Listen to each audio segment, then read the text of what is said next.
Gina Grant, je suis en charge des opérations en Asie pour le groupe Altadia, en tant que CEO finalement de cette zone. Nous avons actuellement 4 bureaux en Chine et en plus un bureau au Japon, un autre en Corée et un troisième en Indonésie. En termes de parcours finalement pédagogique, j'ai fait des études de français très jeune, au lycée, et après j'ai poursuivi à l'Institut de diplomatie où j'ai passé 7 ans. Après, j'ai voulu poursuivre mes études en France, en management cette fois-ci, je suis passée par HEC. Et en 2012, pour bien me connecter avec l'environnement économique chinois, j'ai fait un MBA et commencé finalement ma carrière dans le conseil, en management. Et après, j'ai poursuivi dans la finance, en corporate finance, en tant que CFO. Pour le déclencheur, je pense que le fait que j'ai décidé de mettre à profit mon profil biculturel en rentrant en Chine, ça a clairement boosté ou accéléré finalement mon évolution de carrière parce que j'ai un réel, je pense, plus apporté à des sociétés françaises qui investissaient en Chine.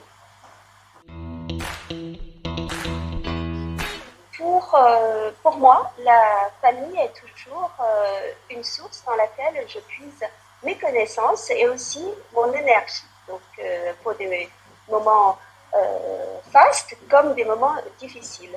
Après, je ne pense pas avoir eu des mentors proprement dit, mais j'ai été suffisamment chanceuse pour être entourée toujours par des amis, des collègues bienveillants et aussi expérimentés. Ils m'ont donné toujours beaucoup de conseils importants et je pense que ça m'a beaucoup aidée. Je pense qu'en termes de difficultés, on en rencontre tout le temps. En tant que mère de 2 enfants, j'étais bien naturellement assez tiraillée entre d'un côté la famille, les enfants et de l'autre côté finalement le travail et la carrière professionnelle. Là-dessus, j'ai eu encore une fois aussi des amis qui m'ont montré un peu l'exemple et qui m'ont finalement appris que c'est tout à fait conciliable ces deux côtés. Le tout, c'est finalement de mettre les priorités pour chaque instant. Et par exemple, il ne faut pas manquer les étapes clés des enfants. Quand on est avec les enfants, il faut finalement pleinement avec eux et mettre un peu le travail de côté. Finalement, sur le plan professionnel, je pense que quand j'ai passé de la fonction finance à la fonction direction générale, ça n'a pas été vraiment naturel parce que je pense qu'au fond de moi-même, je suis un peu timide. La fonction de direction générale nécessite qu'on soit beaucoup plus au devant de la scène. Ce que j'ai essayé de faire, c'est d'une part, finalement, chaque fois quand j'ai des interventions, je dois parler en public, j'essaye de préparer le plus possible mon sujet ou mes sujets. Deuxième chose, j'essaye finalement de compenser avec la sincérité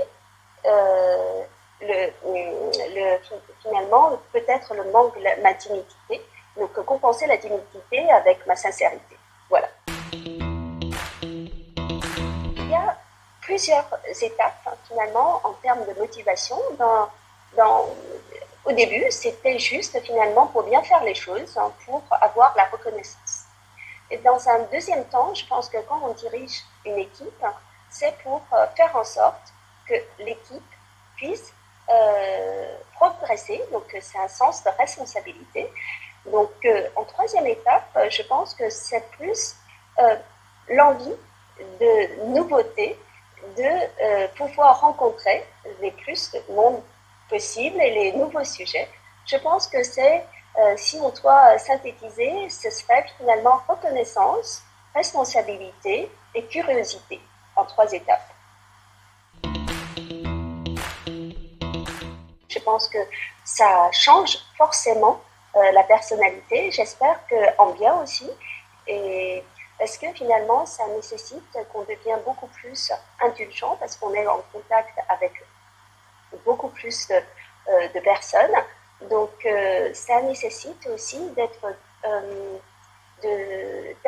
plus attentif aux gens, donc il faut donc les responsabilités d'un leader, c'est de pouvoir finalement aider le plus de gens possible à se développer. Donc je pense que ces côtés-là, je pense que ça joue et ça, j'espère, profite d'une certaine manière dans mes relations avec mes enfants. En termes de conseils, je ne sais pas si je peux me permettre, mais si je dois dire ce qui m'a beaucoup aidé, je pense que la première chose, ce serait finalement cette envie de toujours apprendre, de vouloir explorer de nouvelles choses, donc la curiosité. Deuxième chose, ce serait finalement, je pense, la capacité d'écoute. Je pense qu'on profite beaucoup finalement de notre entourage, de nos collègues. Il faut être à l'écoute et pouvoir finalement apprendre auprès des autres. Troisième chose, je dirais que c'est positive thinking. Donc, il faut garder l'esprit positif.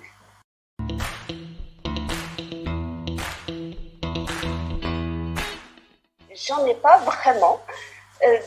Mais je pense que ce qui me guide en quelque sorte dans le quotidien, c'est d'être une bonne personne, donc de toujours finalement se mettre dans la position de l'autre et mettre les gens à l'aise et se sentir bien.